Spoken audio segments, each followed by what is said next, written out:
From idli to idiyappam and sambar sadam, rasam sadam up to biryani. You can do with the millets instead of white rice. இப்போ normal ரைஸ்லாம் கொஞ்சம் பெருசாக இருக்கும். இந்த சிறுதானியம் ஏன் சொல்கிறாங்கன்னா சைஸ் வந்து குட்டி, but it does lot of magic.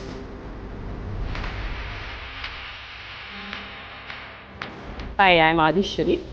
Actually, basically from Tirunelveli district. நான் வந்து not from cooking background. I'm electronics engineer. நம்ம வந்து ஒர்க்கிங் பண்ணிவிட்டு பிஸியாக இருந்ததுனால full time how we have to spend one big question mark வைக்கும். ஸோ அந்த நேரத்தில் என்னோடய பேஷன் வந்து டேர்ன் இன் டு குக்கிங் ஆயிடுச்சு. நீங்கள் அப்போ ஒரு கொஸ்டின் கேட்டீங்க, நீங்கள் எப்படி இந்த ஸ்டெபிள்ஸ் ஓவர் கம் பண்ணீங்க? எல்லாத்துக்குமே மெயின் ரீசன் வந்து trial and error makes me better.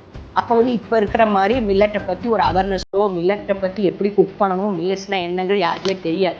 I did so many trials in cooking with millet. Get it used how we are eating nowadays. Mylapore டைம்ஸில் வந்து வேர்ட் ஆஃப் மவுத்தில் கேட்டு அவங்க வந்து இன்டர்வியூ எடுப்பாங்க. அதுதான் எனக்கு வந்து ஒரு ஹைக் எடுத்துச்சு. கன்சிஸ்டன்சி இருக்கணும், straight forward and sincere in. And last one, never compromise.